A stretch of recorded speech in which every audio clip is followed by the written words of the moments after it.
Olá, boa noite. Foi enterrado hoje o menino vítima de atropelamento em Sorocaba. Ele ficou internado por 2 meses. O velório na Vila Assis ficou lotado de parentes e amigos da família. Eles fizeram uma oração budista. Foi pela fé que Roberto se aproximou dos familiares de Luiz Henrique e viu o garoto crescer. E o Luiz Henrique, assim, desde de nascença, ele cresceu no meio da gente, né? Inclusive, eu ia buscar ele e levava ele para a escolinha. Na mente do vizinho Valdeci, também vão ficar boas lembranças do garoto de 5 anos. É um menino muito esperto, né? Ele vivia todo o tempo na casa dele, como toda criança, com saúde, bagunçando, brincando. Luiz Henrique Santos de Jesus foi atropelado em novembro na Avenida São Paulo. Ele soltou a mão da avó e foi atropelado por este carro, identificado por câmeras da Urbis, quando saía de um posto na mesma avenida. O motorista de 47 anos se apresentou à polícia 4 dias depois e foi liberado. Disse que não viu no que tinha batido. O garoto ficou 2 meses internado na UTI de um hospital particular. A família acompanhava a luta pela vida do garoto com esperança e indignação pelo que aconteceu. O pai da vítima abriu um boletim de ocorrências sobre a morte do menino. Segundo a delegada que acompanha o caso, Valdereza Galvão, um laudo do IML foi anexado ao inquérito, que já estava praticamente concluído.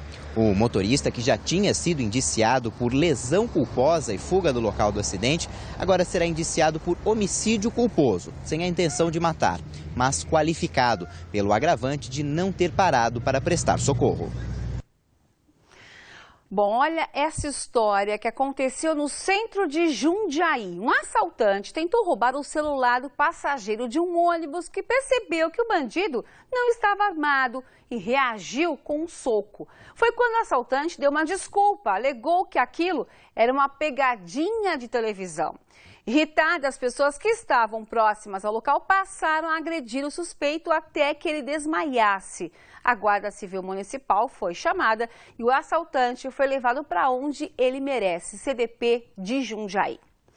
Um pai esfaqueou o próprio filho no Jardim São Conrado, em Sorocaba. A vítima foi encontrada com um ferimento grave na barriga. De acordo com a Guarda Municipal, o pai alegou que quando chegou em casa, o filho, que é usuário de drogas, começou a agredir e xingar a mãe e o pai. A vítima foi levada ao hospital regional e o pai ao CDP de Sorocaba. Sabendo dos problemas da falta de água em Sorocaba, na primeira sessão do ano na Câmara Municipal, 7 vereadores aprovaram a abertura de uma CPI para avaliar os trabalhos do SAI. A proposta de CPI foi colocada pela bancada do PT na Câmara. Contando com os 3 membros do partido, o projeto precisava de outras 4 assinaturas para ser aprovado. Aderiram Marinho Mate, do PPS, José Crespo, do PMDB e Pastor Apolo, do PSB. Faltando apenas uma assinatura, o vereador Francisco França subiu ao plenário para pedir a adesão dos outros parlamentares. Faço um apelo em nome dessa população que está padecendo, que está sem água em Sorocaba, para que pelo menos mais um colega vereador assine essa CPI, para que a gente possa dar uma resposta à nossa sociedade. A 7ª assinatura foi de Antônio Silvano, do Partido Solidariedade. O projeto foi protocolado e agora os vereadores querem que a Prefeitura explique a falta de investimentos que levaram à crise no setor. A CPI ela vai apurar o que aconteceu nesses 20 anos, quem são os responsáveis pelo não investimento na infraestrutura necessária para que a população não estivesse sofrendo hoje. O prefeito Antônio Carlos Panunzio, que esteve presente durante a abertura da sessão, admitiu a falta de investimentos na autarquia no passado, mas afirmou que a atual gestão está trabalhando para solucionar os problemas. Nós estamos estendendo os anéis adutores, 2 deles já de certa forma já estão concluídos. O que leva lá para a Zona Sul, para a região do Campolim, foi concluído. O que leva para a Zona Norte, se não foi concluído, está na sua fase final, próximo da fase final. E outros estão em andamento. Já providenciamos os recursos para a construção de uma nova estação de tratamento de água, tirando a água do Rio Sorocaba, lá no Vitória Régia. Ou seja, as coisas estão em andamento. Agora, não há solução de curto prazo, a não ser pedir à população que procure racionalizar ao máximo o consumo de água e com isso, não faltará água para todos. Ainda durante a primeira sessão, os vereadores escolheram os 13 presidentes das comissões permanentes da Câmara. Na Comissão de Justiça, responsável por avaliar todos os projetos de lei da Casa, foi reeleito o vereador Marinho Marte, do PPS. Na de Economia e Finanças, que cuida do orçamento do Legislativo, também foi reeleita a vereadora Neuza Maldonado, do PSDB. Isídio de Brito, do PT, que já preside a CPI da Saúde, foi escolhido para a comissão de mesmo nome. Olha só, vamos relembrar a sugestão do prefeito de Sorocaba para a população sobre o uso racional de água. Olha o que ele fala. Não há solução de curto prazo, a não ser pedir à população que procure racionalizar ao máximo o consumo de água e, com isso, não faltará água para todos. Ok? Agora eu chamo a atenção para uma situação, senhor prefeito. No dia 31 de janeiro, nós fazíamos uma reportagem e registramos a Escola Municipal Dom Jara Fernandes de Oliveira, no Jardim São Guilherme ser lavado. Olha aí a imagem. Imagem curta, mas dá para ver que elas estão lavando a escola. Mas as aulas só começam no próximo dia 10. Será que não daria para manter a limpeza no pano? E aí a faxina geral com água deixar para mais próximo da data do retorno? Hoje ainda é dia 4. A dica do senhor é válida, sim, para os moradores e também para os funcionários públicos, né? E nós entramos em contato com a prefeitura por meio de nota. Olha o que eles nos informaram sobre esse lavar a escola antes da data. Que professores e funcionários retomaram as atividades ontem em todas as escolas da rede municipal para o planejamento do ano letivo, trabalho que será feito ao longo da semana para a volta às aulas na segunda-feira. Ainda falando em água, você que mora em Sorocaba tem tido prejuízo com esse problema, como louça acumulada, roupas para lavar, enfim. Faça um registro e envie as fotos para a nossa redação. O nosso site é tvsorocaba.com.br. O jornalismo da TV Sorocaba SBT é assim, a gente mostra o problema em busca de uma solução e vamos continuar cobrando. Crise no transporte de Salto de Pirapora, já dura 21 dias a greve da categoria. Antônio trabalha há 16 anos na empresa responsável pelo transporte urbano em Salto de Pirapora. O motorista entrou em férias, voltou em janeiro e ainda não recebeu os valores do ano passado. Eu deixei de receber o pagamento em dezembro, ticket e férias. Ainda tenho mais um mês, mais um ano e 6 meses da outra série vencida, que vai vencer já. Como o Antônio, outros 25 profissionais enfrentam problemas financeiros. Ela deve, não só aqui em Salto de Pirapora, mas também na cidade de Piedade também, né? Ela deve 3 salários para os trabalhadores. Motoristas saíram de férias sem receber também as férias. Cesta básica, ticket refeição, plano de saúde, o INSS não recolhe. Fundo de garantia também não está sendo recolhido pela empresa, né? Segundo os sindicatos da categoria, os responsáveis pela empresa confirmaram a falta de verba para quitar as dívidas com os trabalhadores. Enquanto isso, a frota não sai da garagem. Os veículos estão sem manutenção e também sem os documentos. A empresa retirou todos os documentos dos ônibus, não tem combustível para estar transportando os passageiros para sair na rua e também muitos desses ônibus estão com pneus murchos. Se a empresa não vier, né, um bom comum, querer pagar para os trabalhadores, que tem que fazer o arresto da empresa, né, lógico, né, os bens da empresa, para garantir pelo menos que os trabalhadores recebam. O diretor do sindicato chegou a registrar boletim de ocorrência em defesa dos motoristas, já que pelo menos metade da frota deveria continuar no atendimento à população. Enquanto a situação não é resolvida, nos pontos, a espera por ônibus aumentou e a paciência reduziu. 40 minutos mais ou menos. De Sorocaba até que tá... E não veio? Até agora nada. Ah, tá muito ruim, você fica sem saber de nada, não é? Uma alternativa é utilizar o intermunicipal, mas ele só passa por alguns bairros e ainda é mais caro. Aqueles que têm dinheiro para pagar o ônibus que cobra R$ 3,45 vai de ônibus. Aqueles que não têm vão de a pé. O prefeito assume a crise no transporte público e afirma que desde dezembro a população enfrenta problemas nas ruas. A população é que perde. Nós estamos fazendo o possível e o impossível para amenizar a situação da população do transporte urbano. Nós precisamos contratar um emergencial para fazer o transporte urbano aqui. Olha, aí vai abrir uma licitação nova. Eu não sei o que vai acontecer daqui para frente com essa empresa, se ela vai continuar ou vai parar, mas nós vamos proceder a uma licitação nova. Um contrato de emergência foi fechado para transportar somente alunos da rede pública. Fizemos emergencial até que nós tenhamos tempo de fazer a parte burocrática, fazer uma nova licitação também para o transporte escolar. É isso aí, prefeito. Agiliza aí, o pessoal está precisando de transporte. E a nossa equipe entrou em contato com a empresa Serra Azul, mas até o fechamento dessa edição nós não tivemos resposta. Moradores de Sorocaba estão revoltados com o atraso para receber o apartamento que compraram. A promessa era para 2012. Veja. O quarto de Regina está cheio de caixas e embalagens de presentes, como panelas e eletrodomésticos. Mas não são dela, são da filha, que se casou em 2012. A ideia era começar a vida a dois de apartamento novo. Mas até agora, 1 ano e meio depois, eles precisam ocupar um dos cômodos na casa de Regina. Lá fora, por causa da chuva, a umidade acaba estragando. E tem muito aparelho eletrodoméstico que estraga tudo, né, com o tempo, então eles deixaram aqui para não ter problema. Eles estão revoltados, né, porque querem o canto deles e tá aguardando a entrega da chave que nunca entrega, cada hora é uma coisa, cada hora é uma desculpa. Rafael e Tayana vivem situação parecida. Eles se casaram há 4 meses e ainda precisam morar com a mãe dele. Os presentes estão todos no quarto que tem lá, todos acumulados, juntando pó. A gente corre o risco de, na hora que for ligar, não funciona.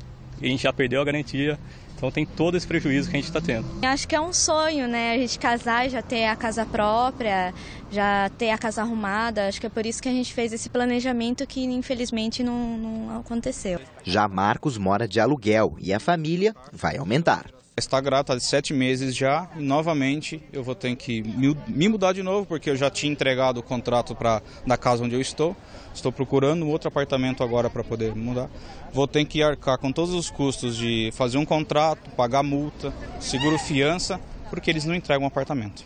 O outdoor na beira da rodovia Raposo Tavares anuncia a venda de apartamentos de 2 ou 3 dormitórios e a realização do desejo de morar no melhor de Sorocaba. Mas esse desejo ainda não foi realizado. Pelo menos 50 compradores vivem a expectativa e a angústia por não terem recebido as chaves do novo lar.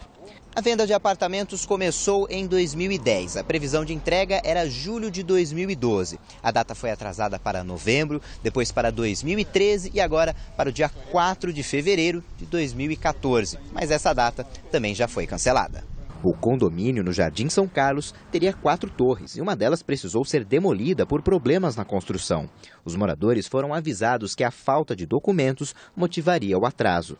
Quem visitou os apartamentos garante que está quase tudo pronto. Ainda tem algumas coisas para estar fazendo, alguns pontos, parede, algum detalhe para estar fazendo ainda, mas o imóvel em si está pronto, né? Agora fica aquela ansiedade da gente estar querendo morar, né? Este advogado integrante do Conselho Federal de Direito Imobiliário da OAB já moveu mais de 50 ações. O grupo quer que as despesas que os cobradores já tiveram sejam cobertas. A gente está pedindo para que a empresa ressarça os compradores que estão pagando aluguel ou condomínio, qualquer outro prejuízo inerente a uma locação, sendo que já era para eles estarem habitando aqui o empreendimento. Além disso, ele afirma que houve cobranças indevidas. O atraso ele vem gerando aí inúmeros problemas para os compradores, como uma cobrança a maior aí de correção monetária, que no caso é o INCC, de mais tempo de juros de obras pago para a Caixa Econômica Federal do Financiamento, além de algumas cobranças indevidas que foram feitas no início, como a taxa de corretagem,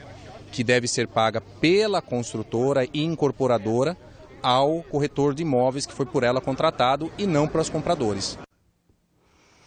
Olha só, e sobre esse impasse eu converso agora com o secretário-geral da OAB de Sorocaba, também é membro da Comissão dos Direitos do Consumidor, Luiz Henrique Ferraz. Boa noite. Boa noite, Obrigada Simone. pela participação. Eu que agradeço. É um impasse grande, muito tempo, 2012, né? Sem dúvida, um desrespeito ao consumidor, né? Veja, a própria matéria fala de 2 casais, né, que marcaram o casamento, aquele sonho de ter a casa própria, né, pagaram e não receberam. Então, é recomendável que entre na justiça. Sem dúvida nenhuma, com uma ação, procure um advogado. Aqueles que não têm dinheiro, não têm condição de pagar um advogado particular, pode se socorrer na Defensoria Pública. Nas cidades que, porventura, não tenha a sede da Defensoria Pública, como é na região de Sorocaba, pode ir até a OAB, que vai ser nomeado um advogado da TIC. Agora, em relação, àquela taxa de corretagem, porque nós entramos em contato com a construtora. Por meio de nota, a construtora DMO Engenharia informou que não tem condições de definir a nova data, que seria hoje, né? Até meia-noite deveria entregar, mas pelo jeito não vai entregar. E que não depende agora dos órgãos públicos para finalizar o processo de legalização. Quer dizer, uma desculpa, né? Sem que dúvida teve esse tempo todo, desde 2012, vamos combinar. E disse ainda que não há irregularidades na cobrança de taxas de corretagem. Mas o advogado disse que sim, que é ilegal. É ilegal ou não essa cobrança? Sem dúvida nenhuma que é ilegal, por conta que não pode ser repassado ao consumidor. Nossa venda, entre aspas, poderia ser enquadrado como uma venda casada. De qualquer forma, as imobiliárias normalmente são dentro da construtora. E isso não existe, não pode. E eles acabam embutindo, né? Porque às vezes pegam um plano do governo federal e normalmente a taxa de corretagem está em torno de R$ 4.500. Quais são os documentos necessários que eles podem ter em mãos para poder dar entrada nesse processo? Porque realmente é cabível. Pode entrar com uma ação de reparação de dano moral e material, aqueles que pagam aluguel, aqueles que estão morando na casa dos pais ou que... Esses até gastos todos? Todos podem ser elencados e ingressar. E os documentos pessoais dos envolvidos, bem como o contrato, né, que estabeleceu. Porque no contrato, fatalmente tinha um prazo de entrega, às vezes 4, 6 meses, por conta de chuva, de percalços. Mas não um absurdo desse. Então, essas pessoas têm o direito e o dever de ingressar no Poder Judiciário através de um advogado, para que exerçam o direito de reparação de danos. A gente agradece a participação e orientação a esses consumidores lesados. Eu que agradeço, uma boa noite a todos. Obrigada. A quarta-feira deve começar com sol, mas a previsão é de chuva a partir da tarde em toda a região. Sorocaba deve registrar mínima de 23 e, olha só, máxima de 34 graus. Confira agora como fica o tempo em outras cidades da nossa região.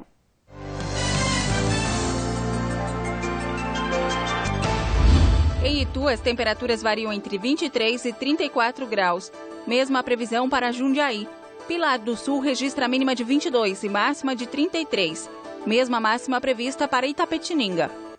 Policiais apreenderam um pé de maconha de 2 metros de altura, sementes da droga, pipas, 10 bobinas contendo linhas chilenas, 20 balões de voo de aproximadamente 13 metros e R$500. Todo o material estava em uma casa na Vila Carvalho, em Sorocaba. E segundo a polícia, o suspeito responsável pela droga não estava no local. A mãe dele confirmou que o homem confeccionava e comercializava as pipas, linhas e balões. Ele será autuado. O Ministério da Saúde determinou que a vacinação contra HPV seja feita no Brasil inteiro. Mas isso já acontece em Itu, que é pioneira nessa campanha de prevenção.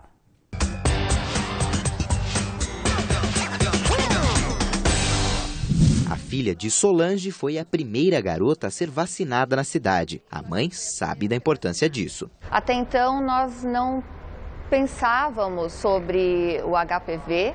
Então, foi quando a gente teve a primeira notícia, foi através da divulgação da prefeitura, conversamos em casa e levamos a minha filha mais nova, né, na época ela tinha 11 anos, né, para já se prevenir. O HPV, causador do câncer do colo de útero, o segundo tipo de tumor que mais provoca mortes de mulheres no Brasil. HPV é a sigla em inglês para papiloma vírus humano. E desde 2010, a Prefeitura de Itu disponibiliza a vacinação na rede pública de saúde. O vírus é transmitido pelo contato sexual. A vacinação é aplicada em 3 doses em meninas de 11 anos. A intenção da vacinação das meninas é para que a gente faça a vacina antes do início da atividade sexual, para que a gente consiga a prevenção. A vacina está liberada, inclusive, para as mulheres mais velhas, mas não nas campanhas de vacinação. Em março, a Secretaria de Saúde realiza a 3ª fase da campanha de vacinação contra o HPV, iniciada em 2013. Já foram aplicadas doses nos meses meses de setembro e de outubro.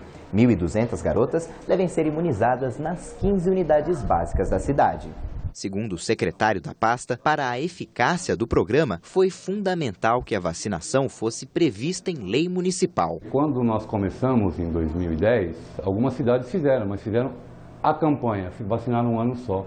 E nós não, nós fazemos, estamos indo para a 4ª campanha já e vamos estar vacinando para sempre. De acordo com o gestor, a prefeitura investiu R$500 milhão nesta campanha, mas é uma economia no tratamento contra o câncer. Antigamente tinha poliomielite, né? Você começou a prevenir e praticamente ela está extinta. A ideia é que essas pessoas no futuro não venham a contrair o câncer de colo de útero. Prevenir sempre é o melhor remédio. O Noticidade termina aqui, fica agora com o SBT Brasil. Amanhã cedinho, confira o Noticidade Manhã com o Fernando Matos. Tenha uma excelente noite.